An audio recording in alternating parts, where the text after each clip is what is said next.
한 사람이 복음 받고 회개하고 예수님께 돌아오고 하나님 자녀가 된다는 것은 얼마나 소중한 일인지 몰라요. 그래서 마태복음 16장 26절에서는 이렇게 말씀하고 있어요. 우리 같이 한번 합독해 봅시다. 사람이 만일 온 천하를 얻고도 제 목숨을 잃으면 무엇이 유익하리요? 사람이 무엇을 주고 제 목숨과 바꾸겠느냐? 온 천하를 얻고도 죽으면 의미가 없다는 거죠. 온 천하만큼 귀중한 생명, 이 새 생명이 돌아와서 하나님께 복음 받고 살게 된다는 거 그렇게 중요한데요. 누가복음 15장 7절에는 이렇게 말씀하고, 우리 같이 이렇게 읽어보겠습니다. 내가 너희에게 이르노니 이와 같이 죄인 한 사람이 회개하면 하늘에서는 회개할 것 없는 의인 99으로 말미암아 기뻐하는 것보다 더 하리라. 아멘. 죄인 한 사람이 예수 믿고 하나님께 돌아오게 되면 천국에서는 회개할 것 없는 의인 99명으로 인해서 기뻐하는 것보다 천국 잔치가 열리면서 기뻐하신다 그랬거든요. 우리가 예수님이 우리 집에 방문해서 잔치 좀 식사를 대접받겠다 하면 우리가 얼마나 정성껏 대접하겠어요. 그런데 우리가 어떻게 주님 대접할 방법이 없는데, 복음 전에서 죄인 한 사람이 예수 믿고 돌아오게 되면 천국에서는 잔치가 열린다고 이렇게 말씀하고 있어요. 잔치를 많이 열어드리는 우리 모두가 되시기를 예수 이름으로 축복합니다. 11월 셋째 주일날이 추수감사절인데요. 그때 우리가 새생명 초청 잔치를 하기를 원합니다. 이번에는 시간이 너무 짧았고 지금까지는 이제 그때가 시간이 한 5개월 정도 있으니까 여러분들이 그때를 대비해서 일부러 자꾸 관계를 맺으셔야 돼요. 직장 동료라든지 선후배라든지 일부러 찾아가서 밥도 같이 먹고 커피도 한 잔 사주고 음료수 사주면서 관계를 맺어서 좋은 관계를 맺어놔야만 우리가 초청할 수 있는 거거든요. 야곱의 12아들 중에서 네 번째 아들이 유다라는 사람이 있었죠. 유다가 결혼 실패해요. 그리고 두 아들이 죽어요. 아들 셋 중에서. 그리고 자기 며느리가 창녀인 줄 알고 동침을 해서 쌍둥이를 낳게 됐는데, 그런 실수가 많은 사람인데 유다가 복을 받아서 왕지파가 되어지거든요. 다윗도 유다지파에서, 예수님도 유다지파를 통해서 이 땅에 오셨는데요. 유다가 도대체 어떤 사람이길래 그렇게 축복받은 사람 됐냐? 요셉을 살리려고 했어요. 그 형제 중에서 시므온은 요셉을 죽이자고 하는데 베냐민에게 유다는 요셉을 살리려고 했었어요. 베냐민이 좀 어려나갈 때도 살리려고 했어요. 죽어가는 사람, 복음 모르고 죽어가는 사람을 살리려고 애쓰는 자가 유다처럼 축복받게 될 줄로 믿습니다. 오늘 말씀 베드로가 예수님 만난 장면인데 세 가지로 말씀드리려고 하는데, 첫째, 어부였던 시몬이었어요. 원래 베드로 이름 시몬이었죠. 어부였었거든요. 어촌 마을에서 어부였던 시몬을 예수님이 찾아오신 겁니다. 이스라엘 나라에는 갈릴리 호수가 있어요. 갈릴리 호수라고 하기도 하고 갈릴리 바다라고 하기도 하는데, 호수가 워낙 크니까 바다라고 하기도 하는데요. 1절 다시 보면요, 무리가 몰려와서 하나님의 말씀을 들을새 예수는 게네사렛 호숫가에 서서, 이렇게 말씀하고 있어요. 호수라고 표현했어요. 근데 민수기 34장 11절에 보면 그 경계가 또 스밤에서 리블라로 내려가서 아인 동쪽에 이르고 또 내려가서 긴네렛 동쪽, 이 긴네렛이 바로 갈릴리 호수를 얘기합니다. 그리고 여호수아 12장 3절에 보니까요, 또 동방 아라바 긴네렛 바다까지, 이 긴네렛을 바다라고 이렇게 표현하고 있어요. 마태복음 4장 18절에는 이렇게 말씀합니다. 갈릴리 해변에 다니시다가 두 형제고 베드로라 하는 시몬과 그의 형제 안드레가 바다에서 그물을 던지는 것을 보시니 그들은 어부라. 여기 갈릴리 해변이라고 이렇게 바다 해변으로 표현하고 있죠. 그리고 마가복음 1장 16절에서는 갈릴리 해변으로 지나가시다가 시몬과 그의 형제 안드레가 바다에 그물 던지는 것을 보시니 그들은 어부라. 해변, 이렇게 말씀하고 있어요. 요한복음 6장 1절에서는 그 후에 예수께서 디베라의 갈릴리 바다 건너편으로 갈릴리 바다라고 이렇게 표현하고 있어요. 요한복음 21장 1절에 그 후에 예수께서 디베라 호수에서, 여기서 또 호수라고 얘기를 하고 있어요. 호수가 워낙 크니까 바다라고 했다가 호수라고 했다 이렇게 표현하고 있는데, 디베라라고 하는 말은 로마식 표현입니다. 로마의 지배를 받고 있었기 때문에 로마식 표현입니다. 시몬이라는 사람이 있었는데 이 시몬은 어부였습니다. 시몬이라는 이름의 뜻이 뭐냐 하면 여호와께서, 하나님께서 들으심, 하나님이 들으심, 하나님께서 응답하심 이런 뜻이에요. 이름 잘 지었죠. 우리가 예수님 이름으로 기도하면 하나님이 우리의 기도를 들으신다고 약속하신 줄 믿습니다.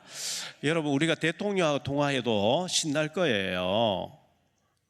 이 세상 제일 어떤 명예가 있고 인기가 있는 사람하고 통화해도 신날 텐데, 최고의 재벌하고 통화를 늘 해도 신날 텐데, 하나님하고 대화하는 것이 기도입니다.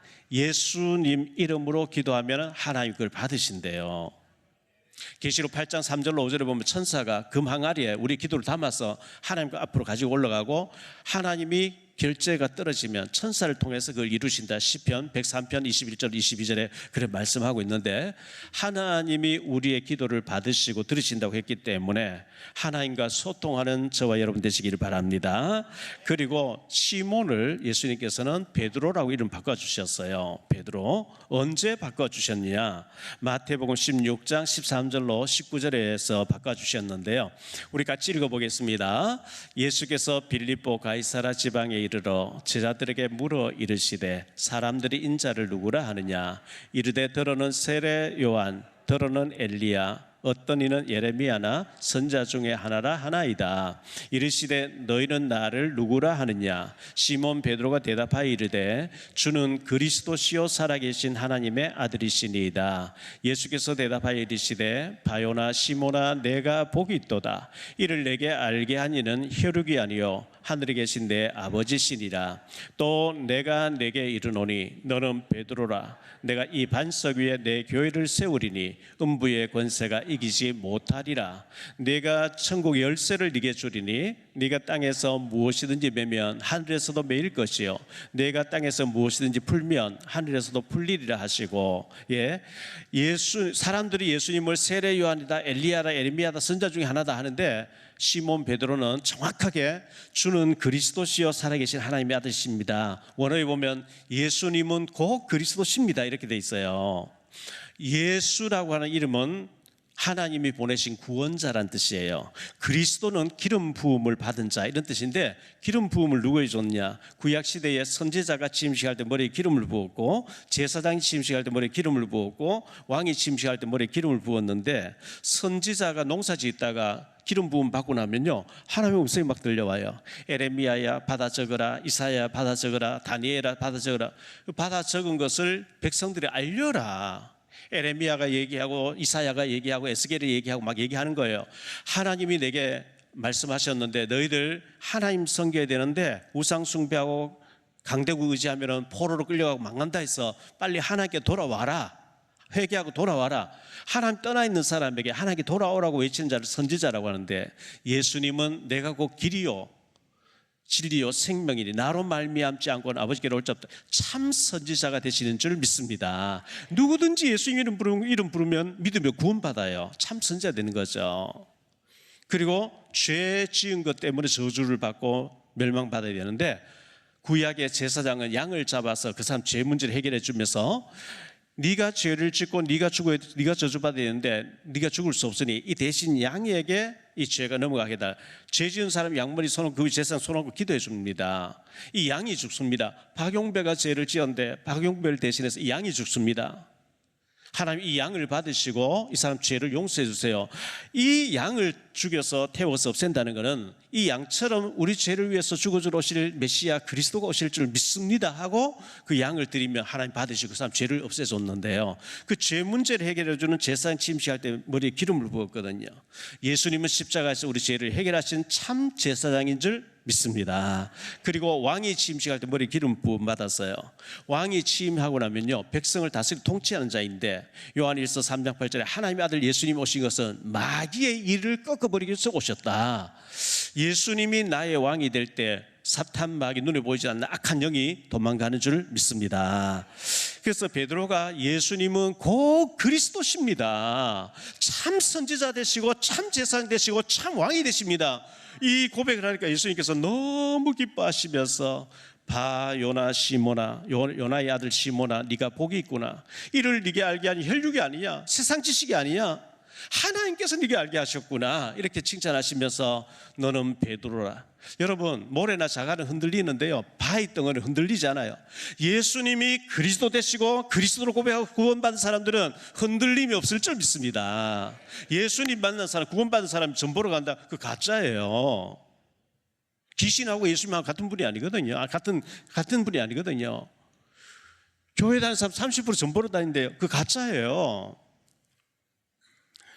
반석은 흔들리지 않는 것처럼 너는 베드로라. 베드로는 반석이라는 뜻이니까요.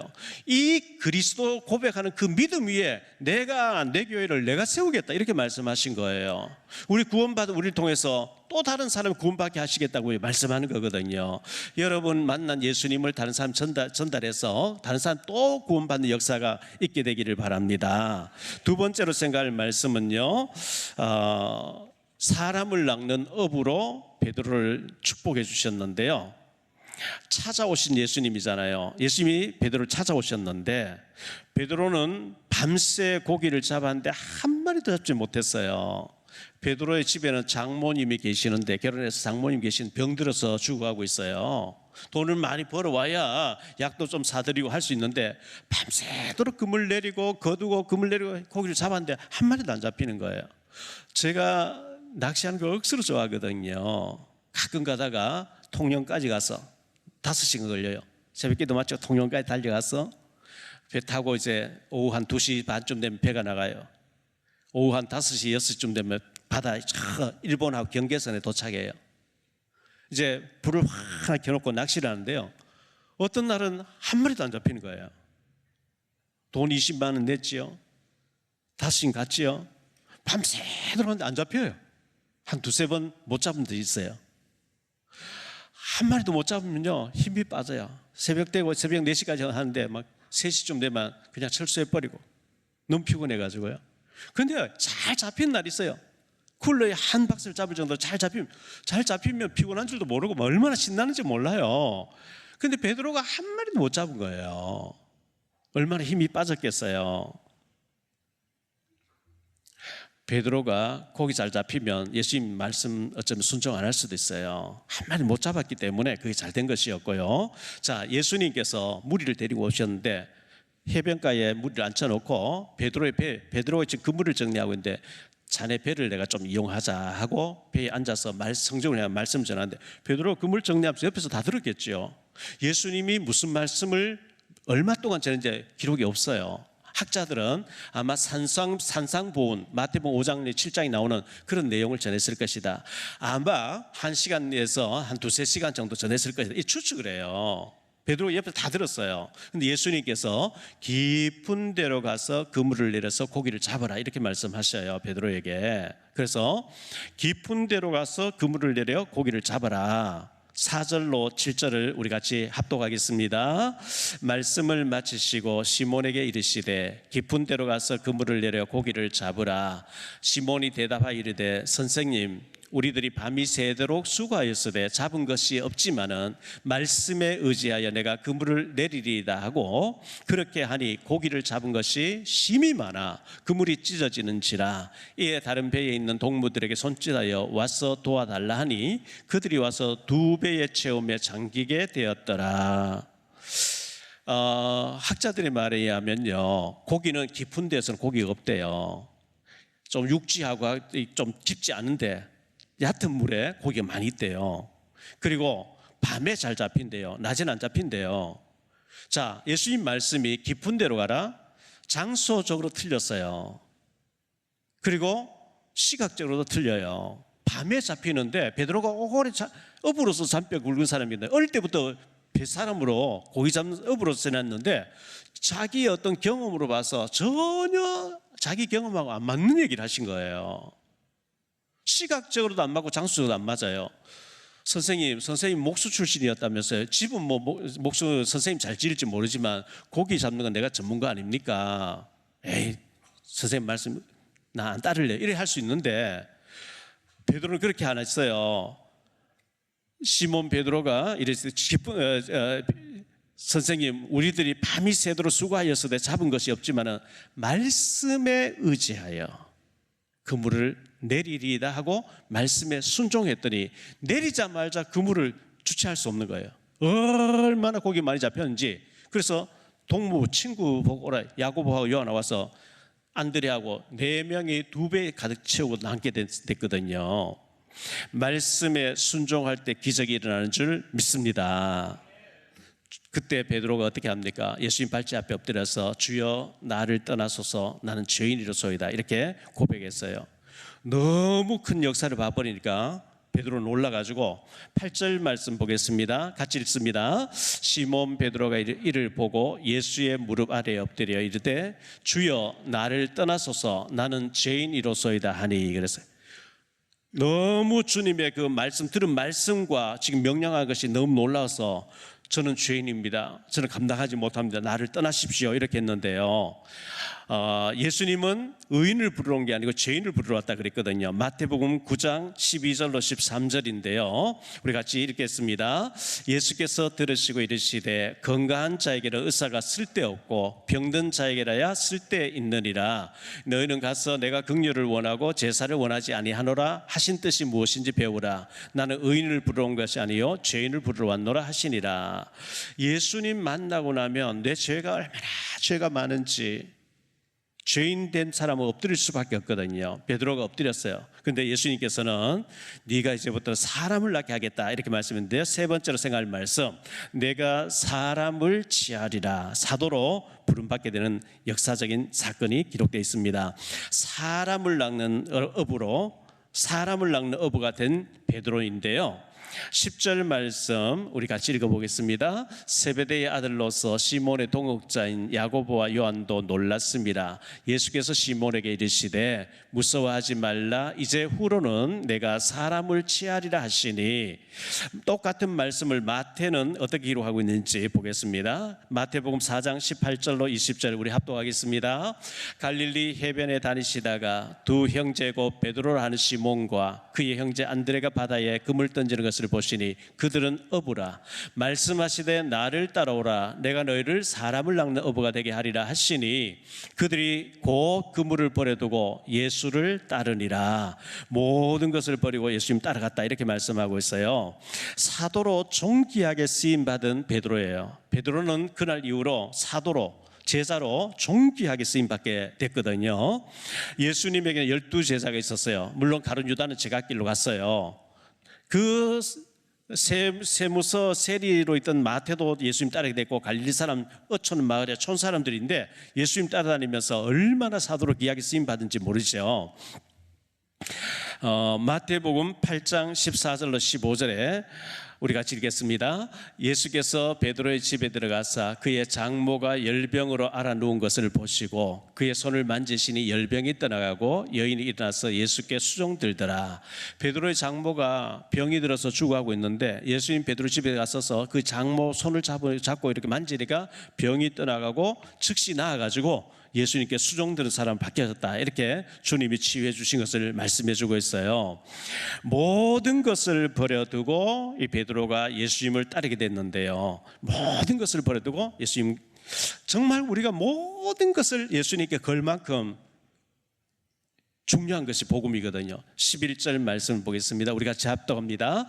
그들이 배를 육지에 대고 모든 것을 버려두고 예수를 따르니라. 모든 것을 다 포기하고 예수님 따라야 되겠다. 그래서 예수님 따라갔는데 위대하게 쓰임받은 거죠. 자, 예수님께서 벌벌벌 떨고 무서워하는 베드로에게 무서워하지 말라. 이제 네가 사람을 취하리라 이렇게 말씀하셨는데요. 진짜 우리가 하나님 능력을 만나게 되면 두렵죠. 사사기서 6장 21절로 24절에 보니까요, 여호와의 사자가 손에 잡은 지팡이 끝을 내밀매 고기와 무교병이 되니 불이 바위에서 나와 고기와 무교병을 살랐고 여호와의 사자는 떠나서 보이지 아니한지라. 기드온이 그가 여호와의 사자인 줄 알고 이르되 슬프도소이다. 주 여호와여, 내가 여호와의 사자를 대면하여 보았나이다 하니 여호와께서 그에게 이르시되 너는 안심하라. 두려워하지 말라. 죽지 아니하리라 하시니라. 기드온이 여호와를 위하여 거기서 제단을 쌓고 그것을 여호와 살롬이라 하였더라. 그것이 오늘까지 아비에셀 사람에게 속한 오브라 있더라. 여호와 살롬, 하나님의 평강이 있게 되기를 바랍니다. 이사야서 6장 5절로 7절인데요. 그때에 내가 말하되 화로다 나여 망하게 되었도다. 나는 입술이 부정한 사람이요 나는 입술이 부정한 백성 중에 거주하면서 만군의 여호와신 왕을 배웠음이라 하였더라. 그때에 그 스랍, 천사를 스랍이랍니다. 그 스랍 중에 하나가 부젓가락으로 제단에서 집은 빈 숯을 손에 가지고 내게로 날아와서 그것을 내 입술에 대며 이르되 보라 이것이 내 입에 닿았으니 네 악이 제하여졌고 네 죄가 사하여졌느니라 하더라. 두려워서 떠는 자에게 두려워하지 말라 평강을 주시면서 소명해 주는 장면을 보여주고 있습니다. 말씀을 정리하고 결론을 맺겠습니다. 베드로가 업으로 살았는데 예수님을 만나지 못했으면 그저 고기 몇 마리 잡다가 인생 끝났을 거예요. 근데 위대한 사도 베드로로 쓰임 받았거든요. 마태복음 16장 16절에 주는 그리스도시요 살아계신 하나님의 아들이십니다. 이 고백은 아무나 할 수 없는 최초로 베드로가 고백한 거예요. 그리고 요한복음 6장 66절로 69절에 보니까 그때부터 그의 제자 중에서 많은 사람이 떠나가고 다시 그와 함께 다니지 아니하니라. 예수께서 12 제자에게 이르시되 너희도 가려느냐. 시몬 베드로가 대답하되 주여 영생의 말씀이 주께 있사오니 우리가 누구에게로 가오리까. 우리가 주는 하나님의 거룩하신 자이신 줄 믿고 알아사옵나이다. 자, 예수님께서 많은 사람들 앞에서 하나님 아버지께서 내게로 이끌어 주지 아니하면 너희가 나에게 올 수 없느니라 이렇게 말하니까요, 제자들이 다 떠나가 버렸대요. 내가 오고 싶어서 왔지 무슨 하나님이 이끌어 준다 하느냐.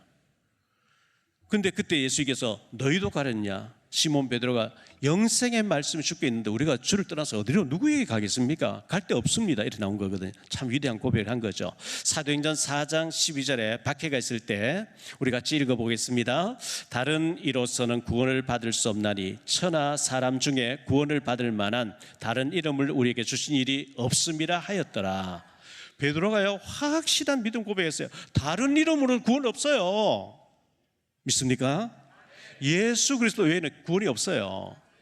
부처님 이름은 안 돼요. 공자님 이름은 안 돼요. 소크라테스 안 돼요. 일본 분이 와 계시는데요, 남미오 호랭기 안 돼요. 예수님만이 구원받는 길인 줄 믿습니다. 베드로전서 2장 9절 또 같이 읽어보겠습니다. 그러나 너희는 택하신 족속이요 왕같은 제사장들이요 거룩한 나라요 그의 소유가 된 백성이니 이는 너희를 어두운 데서 불러내어 그의 귀한 빛에 들어가게 하시니에 아름다운 덕을 선포하게 하려 하심이라. 왕같은 제사장, 아름다운 덕을 전하는 사람, 왕제사 선지자 3직이 우리에게 와 있다는 거예요. 이런 어마어마한 고백을 베드로가 했어요. 두 번째로 순교한 베드로인데요, 베드로가 순교를 했어요. 최고의 죽음을 죽은 거예요. 복음 전하다가 베드로가 순교를 하게 됐는데요, 유대인들은 예수님이 곧 그리스도라고 이렇게 증거하는 베드로를 죽이려고 했어요. 사도행전 1장부터 12장까지 베드로가 유대인들의 복음 전하는 장면이 쫙 나와 있는데요, 근데 로마에 가서 베드로가 복음 전하다가 순교를 당했는데 베드로 옆에는 마가 요한이라고 하는 제자가 따라다녔어요. 베드로전서 5장 13절에 보면 이렇게 말씀합니다. 택하심을 함께 받은 바벨론에 있는 교회가 너에게 문안하고 내 아들 마가도 그리하느니라. 마가 요한, 마가 다락방에 예수님 최후의 만찬하고 있잖아요. 그 마가도 내 아들이다. 베드로의 제자가 됐다는 것을 보여줍니다. 그런데 이 베드로가 복음 전하다가 순교를 하니까요, 그 베드로의 선생님 베드로를 통해서 말씀 받던 로마인 성도들이 이 통역하던 마가 요한에게 베드로 선생님이 말씀 전하는데 빨리 당신이 정리해서 달라. 그래서 마가복음이 최초로 기록됐어요. 마태, 누가, 요한보다 마가가 빨리 기록됐는데요, 베드로의 제자였던 마가가 마가복음을 남긴 거예요. 얼마나 큰 일을 한 것인지 모르죠. 그리고 세 번째로 나를 찾아오신 예수님인데요, 베드로를 찾아오셔서 위대한 사도로 만들어주신 그 하나님이 오늘 저와 여러분을 찾아오신 줄 믿으시기 바랍니다. 히브리서 13장 8절에 보면 예수 그리스도는 어제나 오늘이나 영원토록 동일하게 역사한다 그랬어요. 베드로, 시몬을 찾아와서 베드로라고 이름 바꿔주시고 베드로를 위대한 사도로 서주신 하나님께서 오늘 저와 여러분을 부르시고 위대하게 서주시려고 하시는 줄 믿습니다. 저 같은 경우에 예수 몰랐으면 폐인이 돼 있을 거예요. 예수님 알고 난 뒤에 저는 축복받았죠. 여러분, 예수 잘 믿으면 군뱅이가 나비로 바뀌어지는 것 같은 축복의 역사가 있을 줄 믿습니다. 꼭 여러분들이 이런 축복받는 역사가 있게 되시기를 예수 이름으로 축복합니다.